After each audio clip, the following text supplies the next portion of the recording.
Okay. All right, so I'm going to share my screen real quick, just to kind of give you guys a preview of what we're talking about here. All right. Can y'all see my screen, Bruce, Dee Dee? Yes. Okay, so the purpose of today's phone call is to basically do a pilot of remote assessments.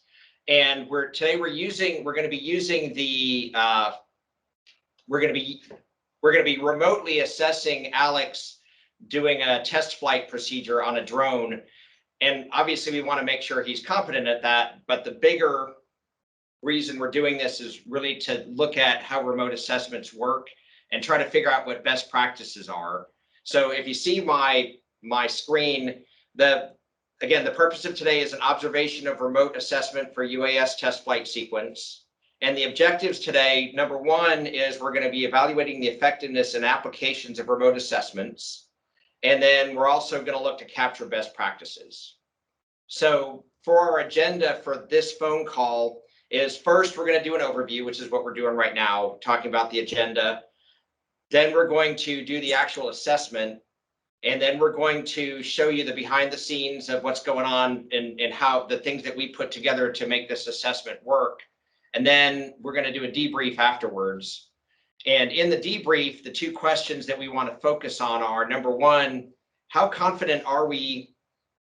How confident do we feel like Alex is at testing UAS? Because really, that's the whole point of a remote assessment, right? Is for us to be able to watch Alex perform, and then we judge from hundreds of miles away whether we think Alex is competent or not. That's the real question that we want to look at here. Obviously, if we were standing right next to him in a regular assessment, then it would be a lot different. But because this is remote, we have that challenge of how comfortable can we really be that we can tell if Alex is competent or not. And then the second question I want you guys to reflect on during the assessment is, what kind of things can help us gain this confidence, the confidence in his competence, and what else would we need to see, or what else would need to be, what we need to have in this assessment in order to get more confident in his competence. Does that make sense? Yes. Yes, it does. Okay. And just by way of overview, today the roles we're playing are, Alex is playing the assessee, so he'll be the one actually doing the test flight sequence on the drone. Rabia is going to be the facilitator, which I think is going to be a key role in remote assessments. Her job is to make sure that all the things that need to be covered in the assessment are covered and that we have a smooth process from beginning to end. And then I'm going to play the role of SME, as well as Bruce and Dee Dee. You guys are also SMEs in certain respects. So if you have questions or whatever, the purpose is Rabia will make sure that the assessment, all the things that need to happen in the assessment get covered, and that we move through it in a, she facilitates it so it goes through in a logical way. Our job is to look at the technical aspects of Alex's drone flight and ask him questions if we want to make sure that we feel comfortable that he's competent. Does that make sense? So what is Alex wearing so that we can see drone pad? You'll see that in the behind the scenes. Okay. We got that all covered. Go ahead. And will we be able to talk to Alex as being, will Rabia be able to talk to Alex as the facilitator? Alex, do you want to answer that? Yep, we'll be able to communicate the whole way through. All right, sounds good. You're coming through loud and clear. All right. Awesome. Okay, you guys. Well, go ahead, Dee Dee. Sorry. Jay, since we're going to be identifying or improvement opportunities for the assessor to be confident in the ability to be that the assessee is competent, are there any like a list of things that you thought may be difficult that you are going to be looking for? I know we're going to identify those opportunities, but are there some that that you already thought might be there and maybe you want to confirm they're there or they're not? There definitely are. We're still trying to refine the process, but we've got it. We've actually, this is actually going to seem a little rehearsed, to be honest, because we've been through this a few times already to make sure that we've honed the process. But we definitely have a set of criteria that Rabia is going to be reading off of. Yeah, so the answer is yes, and we can show you some of that stuff when we go into the behind the scenes piece. What I would suggest is, why don't we jump into the assessment itself, walk through it, and you guys reflect on how confident are you that Alex is competent at drone test flights? And secondly, what would make you more or less competent, or confident? What can we do more of or do less of? If we walk through the experience, then we'll come back around at the end in the behind the scenes, show you what we've got going on out there and what it took to set us up, and then we can debrief. Does that sound okay? Yes, and if you'll just also y'all keep in mind that we would like to hear your thoughts and any of the background stuff, because these are we're trying to develop this whole process ourselves, and so anything would be helpful just in your thought, especially like the pre work and the behind the scenes work. That's a lot. I put a lot of thought into our remote assessments, and so I just would like to hear any ideas that you guys have. Yeah, 100%. The purpose for today is, let's do it experientially first. So let's actually watch Alex and you guys put yourself in the position of SME and really get the feel for what you think made you more or less confident in his competence. And then that'll give us a lot of things to think about. And then definitely, Dee Dee, we'll share all that stuff, our behind the scenes thoughts into this. But I think if you guys can go through it from the standpoint of being the SMEs yourself, I think that'll give you a really good opportunity to think through from your standpoint what else would be needed besides what we have already. Does that make sense? Yes. Okay. Yes, sir. Yes. Okay, so with that, I'm going to go ahead and stop sharing. And we've got Alex. So Alex, you're live and we're on there too. So if you want to go ahead, I'm going to hand it over to Rabia and to kick off the assessment. All right, Alex, are you ready to go? Yep. All right, cool. So how you doing this morning? I'm doing good. Good. Clear day. So this assessment covers the UAS equipment check test flight sequence.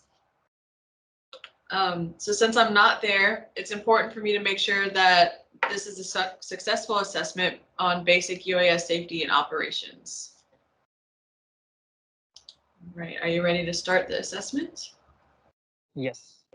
All right, so can you explain the flight conditions? Yeah. So I checked the METAR report this morning. So we have 10 plus statute miles of visibility. There's no clouds today, so we don't have a cloud ceiling to worry about. And the wind speed is just 4 knots going southwest. Great. Can you explain the flight area that you've chosen? Yeah. So I'm out behind the strategic ascent office, and I'm at the top of a parking garage. I picked this spot mainly because there's not too many buildings to worry about. I'm not going to be flying super high or anything like that. And also, most people and cars and things aren't around this area, so I don't have to worry about hazards. And because of the simplicity of this flight, I don't really need to worry about having a visual observer with this type of space. Alex, would you mind pointing your camera up and showing us the airspace? Yeah. So you can kind of see it's pretty open. We got a building way over there. And then the closest building we have is actually the strategic ascent one here. But I'm not going to be flying in anywhere this direction where these trees and stuff are. That's why I kind of picked here and looking at this kind of expanse and open parking garage area. Great. Thank you. Can you explain the flight parameters you set? Yeah. So the basic parameters for this type of test, I'm going to only fly like roughly 50 meters in any one direction. Since we're only testing the flight capabilities, I don't need to really fly all that far or all that high. And we also don't need to do any like advanced maneuvers. We just need to, do some basic flying left and right, forward, up and down, just to test that type of flight. Great. Great. State what equipment you'll be inspecting. Yeah. So here, let me see if I can adjust my camera down a little bit. So I have the DJI Mavic 2 Pro here, and then with the controller that comes with, and then I have an Android phone, and on it is the DJI Go 4 app. Alex, do you mind pointing it down a little bit? Yeah, there you go. Yeah. So I don't know if it'll show up on the camera all that well, depending on like the lighting. No, we can't see the screen. Okay, hold on a second.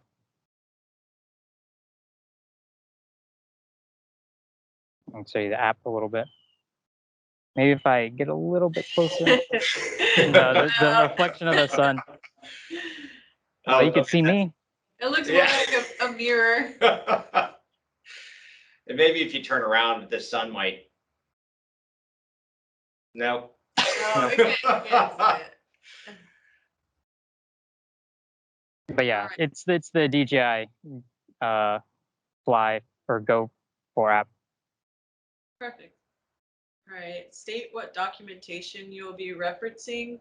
If applicable, explain why you have chosen that documentation. Yeah, so I mean, I have the UAS Test Flight Record here. This is just to test the equipment, and it's kind of like a checklist of it. And then in case I need to reference anything, I have the Unmanned Aircraft Safe Operations Manual here. So that's just in case I have anything that I might want to double check or reference by when I'm doing this test. Okay. So list any key characteristics that must be demonstrated for this competency unit and explain why they're important. Yeah, so the two main reasons we do these tests is, or we do the assessment, is because we want to make sure we can run through this process at the beginning of every flight. So that way we can quickly and confidently know that the flight's going to be safe and successful. But then also we want to maximize the time from our clients and the time we have to record on the mission, because we go out to, record videos. So we want to make sure we can go through this process quickly and confidently and move along with actually getting the recording that we went out to get. Great. All right. So now going into the actual assessment, what is the first phase? The first phase is the pre-flight phase, or the pre-power-up phase. And for this phase, we're essentially just checking the equipment before any power goes on. We want to check the conditions to make sure there's nothing like damaged and everything is powered and energized and ready to go. So Alex, can yeah. you tell me why you need to check this stuff before you turn the power on? Yeah, because I mean, one, the batteries are really dangerous. Like they can kind of be explosive to a degree. So you always want to make sure they're safe. And then also the drone's blades spin insanely fast and can definitely, cut skin and things like that. So whenever you turn it on, it is a dangerous device, and you want to make sure you're checking as many things as you can before you move on to any sort of powering up of anything with this equipment. Okay, thanks. So some of the things I would check here is I would get the battery here, and I can click it once and it'll show kind of some green lights. So if it shows 4, that means it's fully charged. I can see on the camera here it's actually flashing, but for me it's solid. But it's a fully charged battery, so that's perfect for this flight. I can even check on the controller here, and hopefully this display will show a little bit. but I can click it once and it'll show that this is at 92%.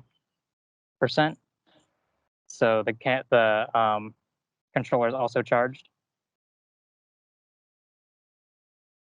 And then I'm just going to check the general like condition of the drone.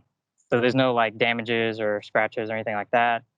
The gimbal, moves and rotates pretty freely. There's also these sensors to check on the backs and the front and sides. Those don't have any like scratches or dirt, and they're pretty clean. And then an important thing to always check is the SD card, because if we go out to a mission, we don't have the SD card in there, then we record essentially nothing. So we always want to make sure that's there. But our clients don't want us to go out and record nothing for them. Yeah, especially with all the planning we put into it, right? So yeah, all the arms on that are extended and the blades are out. So everything seems good.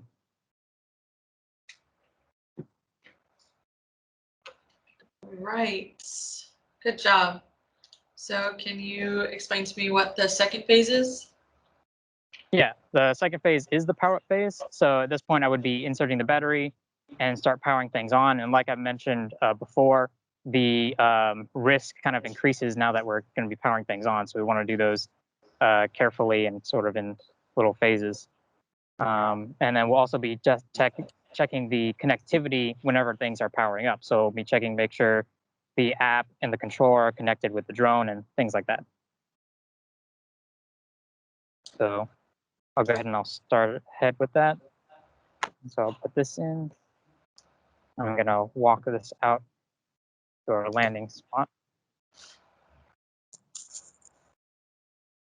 And I'll probably want to, like I said, this is a pretty clear area, but I always want to double check, make sure it's clear. All right, and I'm going to power on. So powering on. And it'll make a little beep whenever it's completely on. Nice. And it has some LEDs going off. They're flashing red, yellow, and green. That just means it's not connected. But when I turn on the controller and the app and it gets fully connected, that'll change to solid green. So that will be what we want to look for as we power up the rest of this stuff.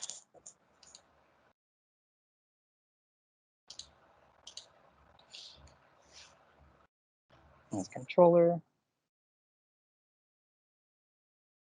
And right now it's connecting.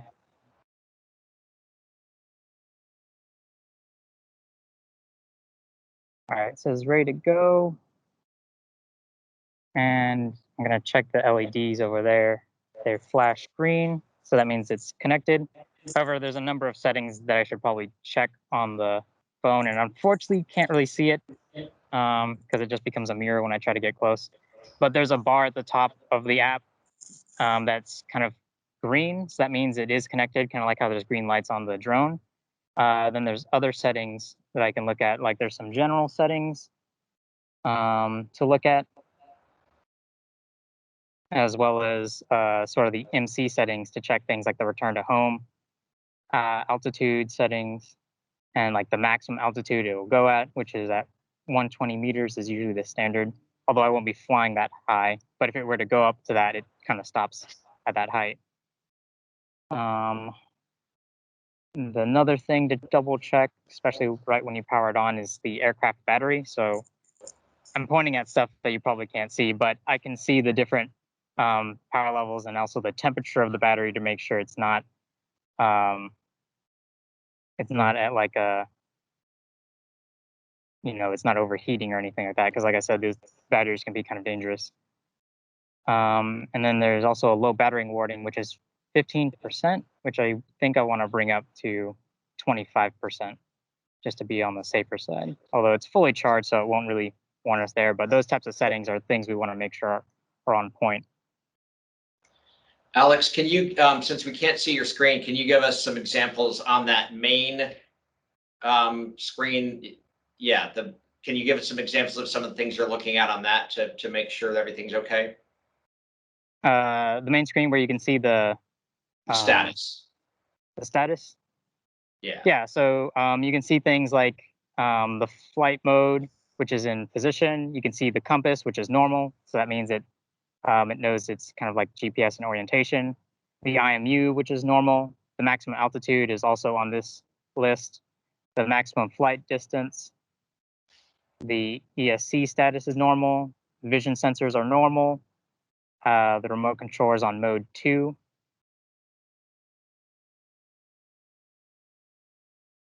And then you can also see the aircraft battery on this one. You can see the temperature on this menu as well.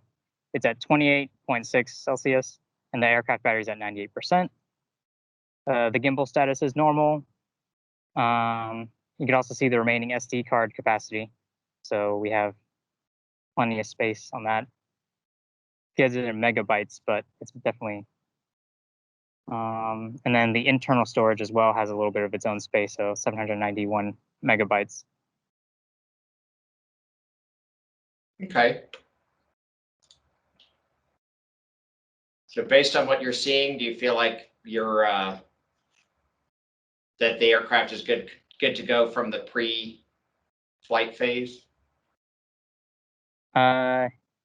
And at the bar here, you can even see some of the connectivity. Like you can see the bar strength for the GPS signal, and it even tells you that it's ready to go.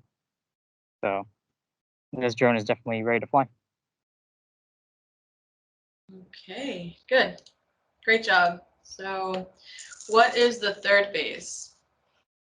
The third phase is the hover phase. So for this one, we do turn on the drone and we fly it up, but we don't really fly it around. We just kind of test its responsiveness and sort of like the sensors and other things like that before really flying it around. We just want to see how well it does at just kind of hovering and staying stable. So with that, I'm going to go ahead and kind of fly the drone. So I double check the area. And then, all right. So aircraft is on, and I'm going to take off.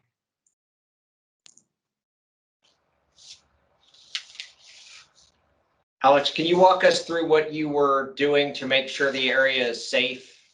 I know you were doing it, but can you tell us your thought process behind what you were looking for to make sure the area was safe to take off?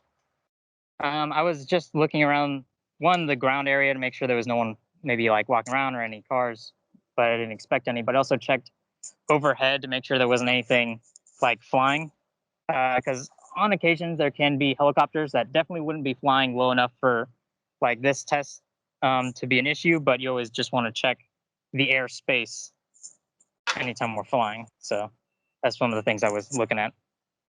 Okay, good. Thank you. Yeah. So I know you can see it's hovering just fine. I want to double check some of the GPS signals and things like that at the top bar here.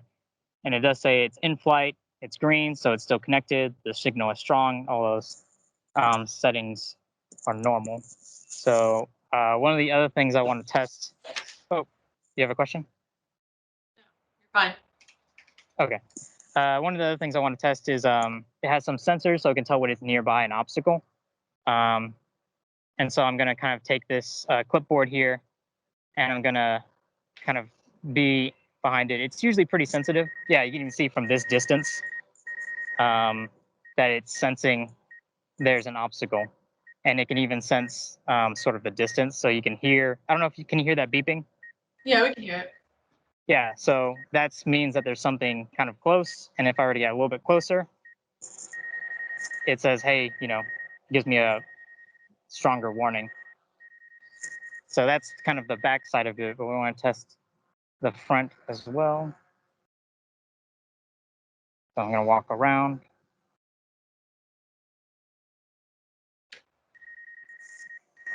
So, yep, that's working. I'll back up a little bit. Nice.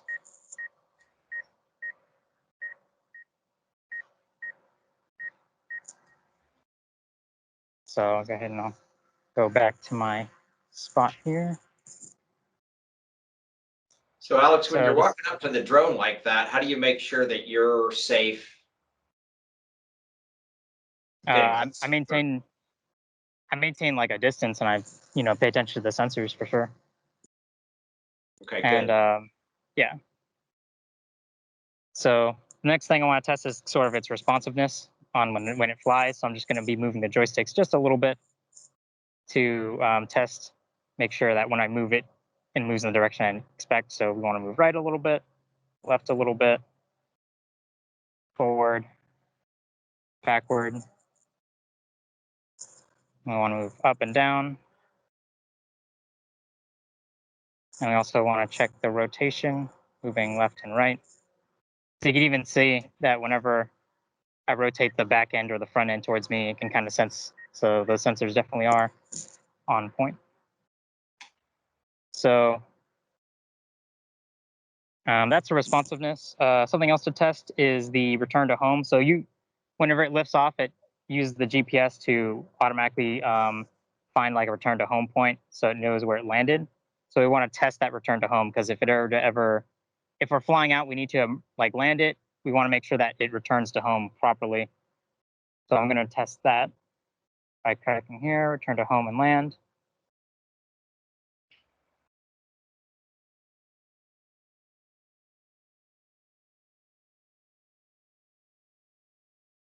Nice. Okay. And then let me double check. Just want to double check the settings, because another functionality we need to test is I can turn off the controller to essentially test a lost link. And that is if the GPS signal or the phone or the controller were to die and it loses connection, it's also supposed to automatically return to home or land at the space it's hovering over. So we want to test to make sure it does that, because that can occasionally happen on missions. We want to make sure that works before actually flying it. So I'm going to lift off again. So again, I'll check the area. Like I said, I'll check overhead and I'll check around. Make sure the area is clear, and lifting off.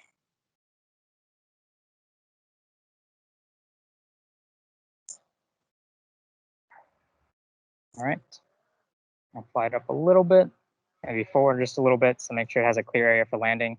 There are two ways it tends to land. Either it does sort of a where it's hovering type of landing whenever it loses link, or if it has that return to home location, it'll move to that return to home spot and then land.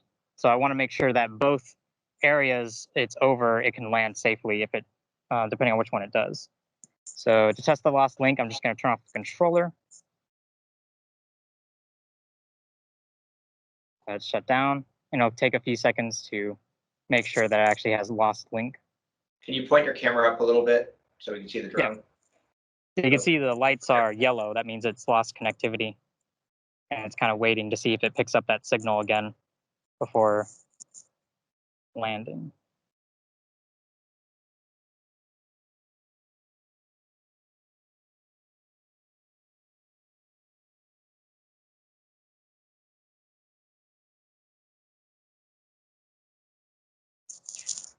Seems to be taking longer than usual. Yeah. Come on, drone.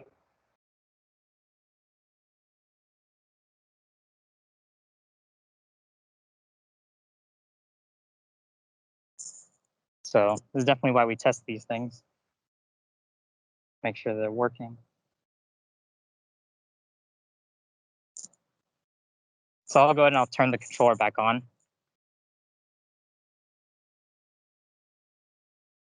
Let it connect. And I'll double check a setting or two.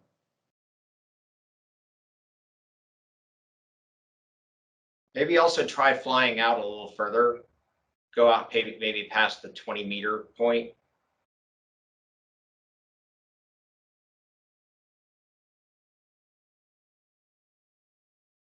I'm going to fly it over a little bit more. A little bit up.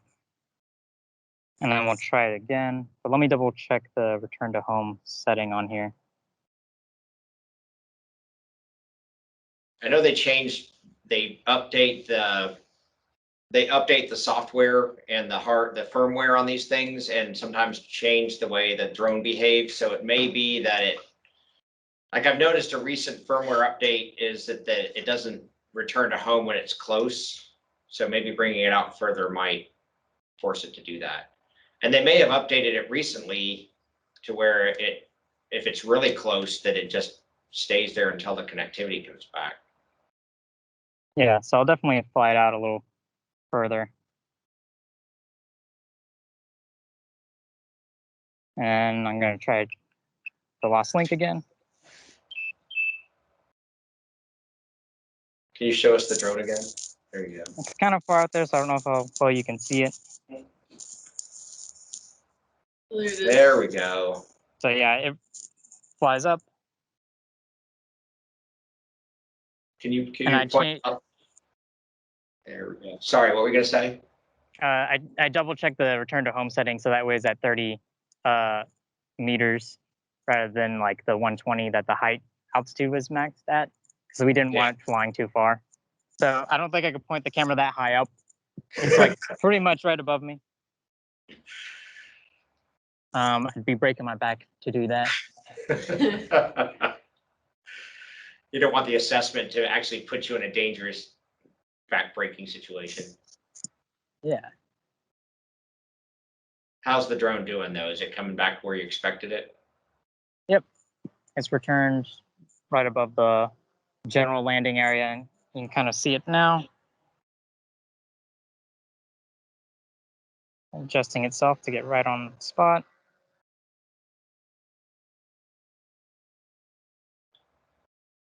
Okay. There we go. So return to home works both normally and with lost link. So I'm going to turn the controller back on and let it connect. And that's the hover phase. All right, good. Can you explain to me phase 4? Phase 4 is the flight phase. So kind of like the other one, we fly the drone, but we don't, rather than testing necessarily the responsiveness, we want to see how well it actually kind of flies around the area. So we want to, just fly it in sort of a square pattern and see how well it performs. And we also want to test things like the gimbal is rotating and it takes pictures and does recordings, and the stuff that we actually are out here to do, which is record. So, What are some of the things you might be worried about in this fourth phase that you might be looking for that might be problematic? I guess if like maybe some of the sensors that we were looking at before aren't working again. Also, like if we kind of see it's not staying very stable in flight, like if it's kind of hovering down a little bit or up a little bit, or if it, as it stops, it kind of like has a little weird kind of lag to it. We want to make sure it's flying smoothly. And you can even look in the camera to see how well the camera view is. If that looks shaky, we also, that would also be a concern. Okay. Also, Alex, I noticed before you've been, when you've been lifting off, you've been saying taking off. Can you tell me why you do that? It's just essentially to announce to the area that, I'm taking off, and there may not necessarily be people around here, but, if anyone's in earshot, we want them to know there's, something flying around the area. Perfect. Thank you. So, any other questions or? No. Okay, cool. So I'm going to want to double check the settings again. Every time you lift off, you want to make sure that connectivity is there. And especially with the LED lights on there, because if you try to lift it off without it being ready to go, it might do something a little weird, like might fly off a little bit. So, but I'm double checking the settings at the top here, and the connectivity is strong, and we still have a good power going. So I'm going to take off. So again, checking the area, the space overhead. So air is clear, taking off.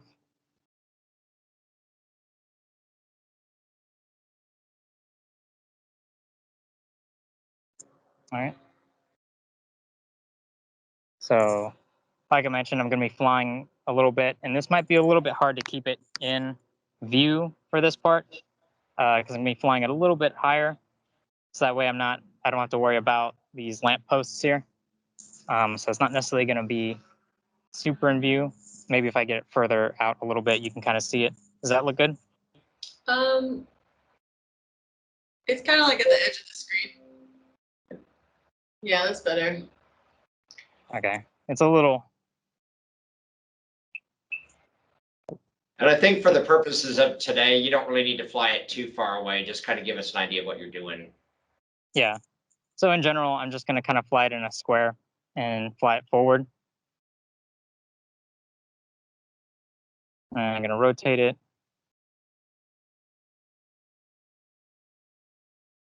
Now I'm looking at the camera to make sure it's not going to hit anything. Oh, look at that lamppost there. I'm looking mainly at this camera view and then checking occasionally to make sure like the depth is there. How high above the lampposts are you, Alex? Just roughly. Roughly, I'd say maybe. Let's see if that was 30. Well, more Maybe than 10 20. meters. Sorry. Oh, you mean more than 20? Yeah, it's just hard to tell from this perspective. We just want to make sure you're safe. So yeah, you look fine. Yeah, sorry, I can't really like aim it that high up for this type of thing. That's fine. Just checking. Sounds like you're on top of it.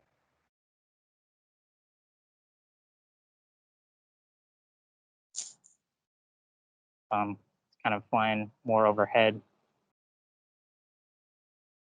But I'm double checking like to see how it looks like when it's flying, and it stops pretty much right where you want it to, and the camera isn't kind of like shaking or anything like that. And it's pretty smooth. I'm gonna try flying it sort of left and right in a square using the forward, backward, and all that.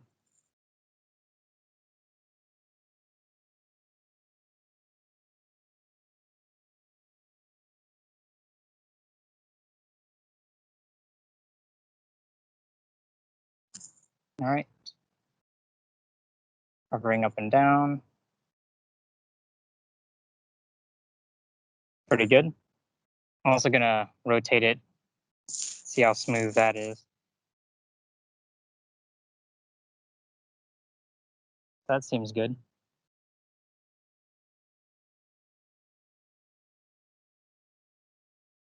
And then the other two things I want to check is the camera button, so I can press that. Takes a picture. And then also want to try recording a quick little video. Says recording. I'll probably just pan it a little bit. Do a slow little pan.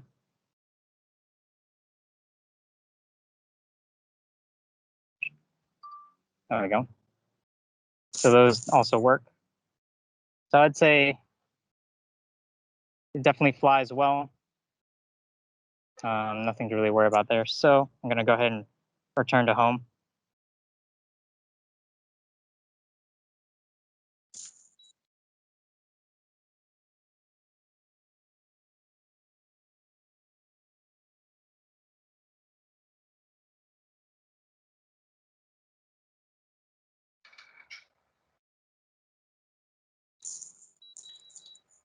So right now it's kind of like, Oh, that was fast. I was expecting that to take a lot longer.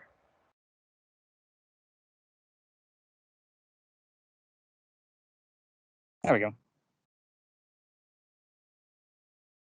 So then I'll go ahead and I'll start powering things down, since that's all the flight tests we need to do.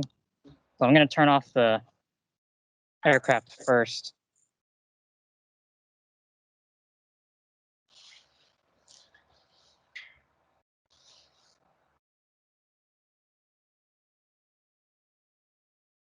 And then I'll turn off the controller.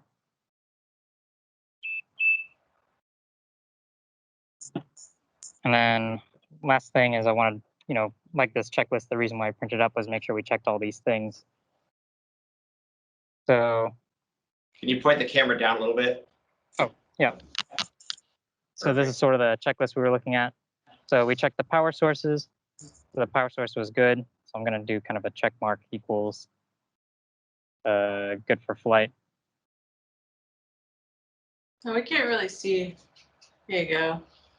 Okay, so power sources, check mark equals good for flight. The aircraft structure, we checked that. I'm just going to be kind of checklisting the propulsion, maneuvering, the camera and gimbal, the data storage. Those were all working. The controller equipment and display. The controller connection to aircraft was always good. Never any difficulties there. And then navigation, autopilot, and the return to home systems. So all of those were good. There's not really any improvements or anything to make adjustments on because all of it was good. And yeah, that's kind of the whole thing. Great. Thank you, Alex. So, do you have any questions? Yeah, so Alex, it sounds like you're feeling like the aircraft is ready to go for the mission. Yeah. Okay. Good. All right. So this concludes the assessment that covers UAS Equipment Check Test Flight Sequence. Thank you, Alex. Thank you. Okay. Well, first, bravo to our assessee. Good job, Alex. Bruce or Dee Dee, do you have any questions for Alex as far as him being an assessee before we go behind the scenes? No, that was great. Thank you so much. Yeah, it was really good. Thank you, Alex. Okay. Well, so now let's go ahead and ask Eric to turn on his camera. So for those of you watching at home, the people involved in this call, Alex was the assessee, as you know. You have me and Rabia, who were facilitating and being the subject matter experts. Bruce and Dee Dee were also acting as subject matter experts from Chevron, watching in. And then now you see Eric on the screen. Eric was our behind the scenes camera guy, making sure that we, captured all this for posterity. Eric, can you show us Alex and the setup that he had that he was using as an assessee? So today, Alex is modeling the assessment, the remote assessment. We need to come up with a trademark name for that. Can y'all see it? Can you guys see the setup Alex has? Dee Dee and Bruce?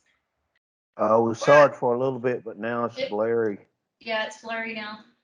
It's Um, like TV. Are you connected to the Now we Wi-Fi? can see. Okay, good. Now it's gone. Yeah, I think you stopped sharing. There you go. Okay, So can you guys see it? What Can you guys see the setup? It's got Yes. great, I like the harness cell phone holder because it has like the ability to tilt and all of that. Looks like it's very sturdy. Mm-hmm. And what we really like about that is we tried a helmet cam version of that, but you can't see what you're showing. So this version allows Alex actually to kind of be a video producer while also being assessed, because he can look at exactly what's being broadcast on the assessment. And it's a little trickier with the drone assessment because there's a lot of pieces that are spread wide apart. So, to get that drone flying so far away, I don't know if that's going to be as tricky for you guys, because most of the stuff you guys are working on is going to be right in front of you. But yeah, I looked at that, and that was we had great visibility to see the tasks that were being done, and it looks like even right now he can position it to be able to for the viewer to see. The other thing I was wondering is, Alex, can you see what the viewer is seeing? Yeah. So if I were to turn on my camera, at least through Teams, it gives you a little preview of what your camera looks like. And for me, it's in the top right. Sometimes it throws it in the bottom right for things like that. So if I turn my camera around, I can kind of see through my camera, it's showing me that the table is here.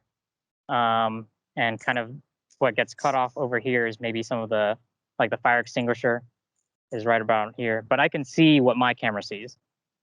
Okay, good, because the viewer in the assessee has to coordinate that camera positioning, and so that helps if you can see that well. Yeah, definitely.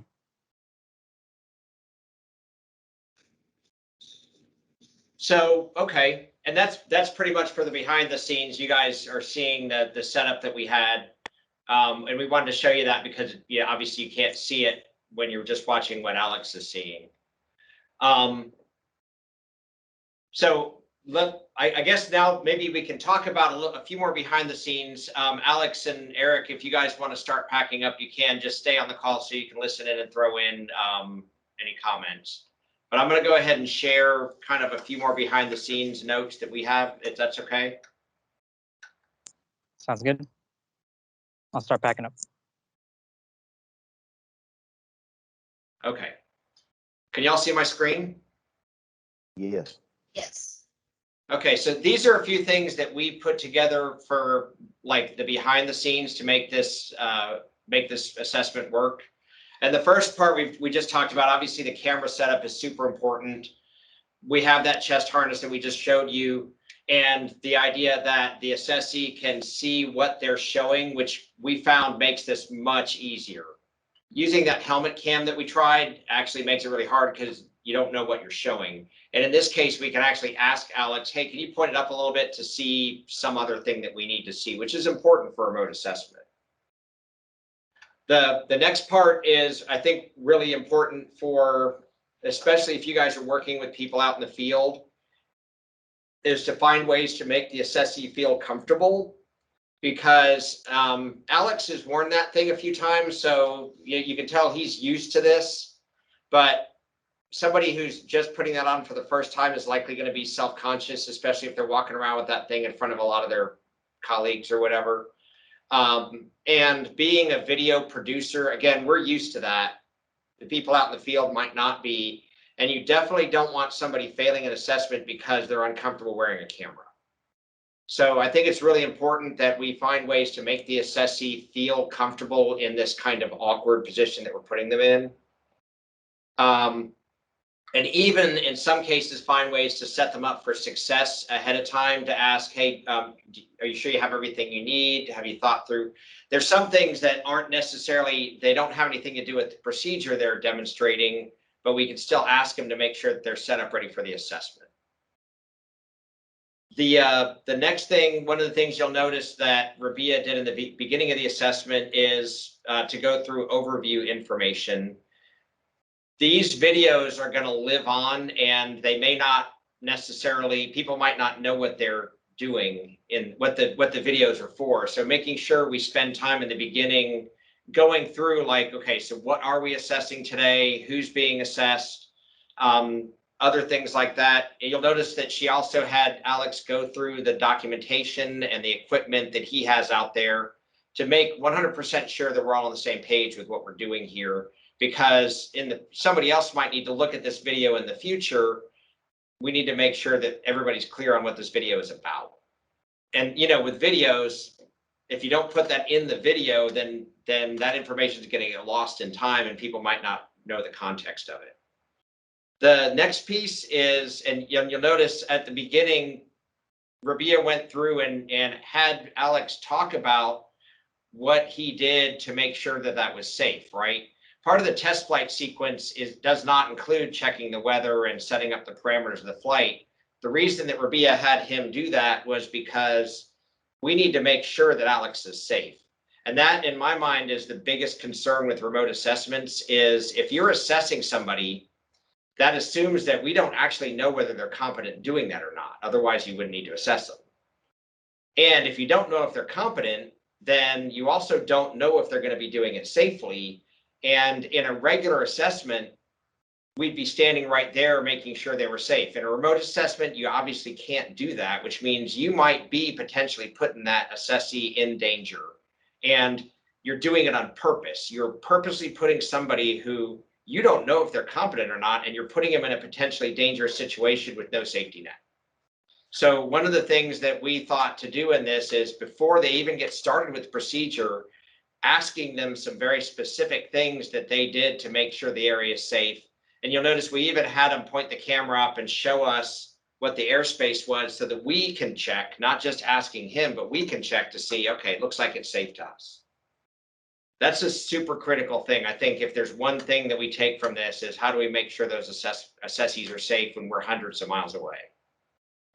The next part is probably pretty obvious, but and it's something that's involved in every assessment, but in remote assessments, I think it's even more important. We didn't necessarily tell Alex to do this because he's already done it a few times, but to make sure he over explains everything in the thought process. And if we're ever doing this kind of thing where it's not asynchronous, where he's actually just going out and videoing himself and sending the video in, that's one of the things we need to make sure is clear in our instructions is make sure you're over explaining everything, because we don't want that one thing that he forgot to mention to be the reason that he fails.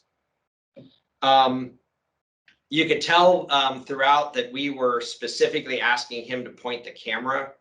Again, you got to remember that the people who are out there doing it, Alex has done this and he's a video production guy, so he's used to this. We've got to remember that the people that we're having assess, they're going to be caught up in trying to do the procedure right. We don't want them worrying about the camera. It's kind of unfair for us to do that to them. So we need to guide them in their video production skills to say, hey, would you mind pointing the camera up a little bit, or can you show us this? And it's an easy enough thing for them to do, but if we expect them to do that without us guiding, that's kind of unfair. So we had them, what are you talking? Show us on the camera what you're talking about, or if there's anything you as the assessor need to see that isn't on the camera, like Rabia would say, hey, we can't really see the checklist you're filling out. Can you point? And all he did is point it down, and all of a sudden we see. Great handwriting, by the way, Alex. And then, there might be some things that we need to see close-ups of.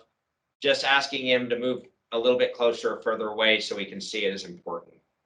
And then one other thing that I found through this was that moving through the phases, it's a little tricky because this was a really long procedure that we needed him to go through. So us breaking it into phases helped to facilitate and move the assessment along. But you'll notice one of the things we tried to do at the end of each phase is say, okay, Alex, are you confident that you're done with that phase? Because the tricky balance you're trying to find with an assessment is we don't want to guide them. And yet, since we're in this remote situation, we kind of have to move through it because people have meetings to go to and stuff. We also have to facilitate him to get through that process very quickly. So finding that right balance between how do we give him enough guidance to move through the phases efficiently without giving him the answers. One of the ways we did that is, hey, are you sure you're done with that phase? Do you feel confident? Is there anything you're missing? Alex knows that already because he moved us right through that. But that's something we probably want to be thinking of is just before we start moving him on, because we need to, we don't have it all day to do this. Then we would ask Alex to go ahead and, is there anything else that you need to do to finish out that phase? So that's kind of our behind the scenes, what it takes. You can see our guys are back from the field now. I noticed that our time is running short. So let me just ask Bruce and Dee Dee, from what you were able to see on that, how confident are you that Alex actually is competent at doing the test flight sequence on that drone? I was pretty confident that he knew what he was doing, Jay, just from him explaining what he was doing and trying to demonstrate it as best he could. Like I say, there are some difficulties in the video in looking at a screen being remote, but I was very confident that he knew how to operate the drone. Okay. And he went through his checklist. He knew exactly, what to look for. He tried to show us on the screen what he was looking at, the different checks on the controller. So and actually the drone itself. So I felt pretty confident. Good. Dee Dee? Sorry, I was on a pace break. I think it was great.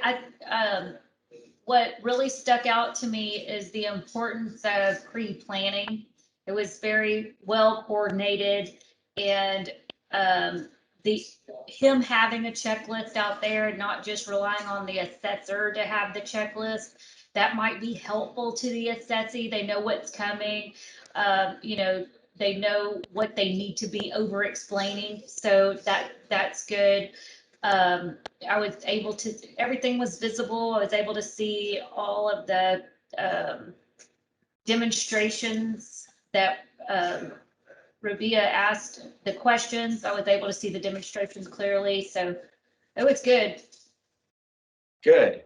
Well, I'm glad you brought up the checklist too, Dee Dee. In fact, what you weren't able to see is that we actually have a remote assessment UAS Test Flight Sequence worksheet that they're working off of. Alex didn't have it right in front of the camera out there, but that was what Rabia was reading off of to make sure that everything was covered. And that the checklist that you saw was actually our standard UAS maintenance checklist. So that's something we're going to bring out on every time we do a test flight. The assessment checklist is something else that we put together to make sure that we remember to ask things like, what does it take to be safe, and to work through the process. That's where the assessment criteria will be, like what specific questions we're looking for and what those kind of things. So that is another critical piece. And we actually have kind of instructor version, and then we have the assessee version that we send ahead of time, which is going to be super critical if you're going to be doing anything where you're having them do asynchronous assessments where they're going out and videoing them themselves. You need to tell them what you need to make sure shows up on that video. Good point. So, okay. Well, we're out of time. I would love for us to talk more about kind of best practices, but I know that you guys have meetings to get to. So I do, from my standpoint as the SME, there are probably a couple things that I noticed during that I would give Alex some coaching on, or, you might have gotten a 2, maybe not a 3. We'll talk.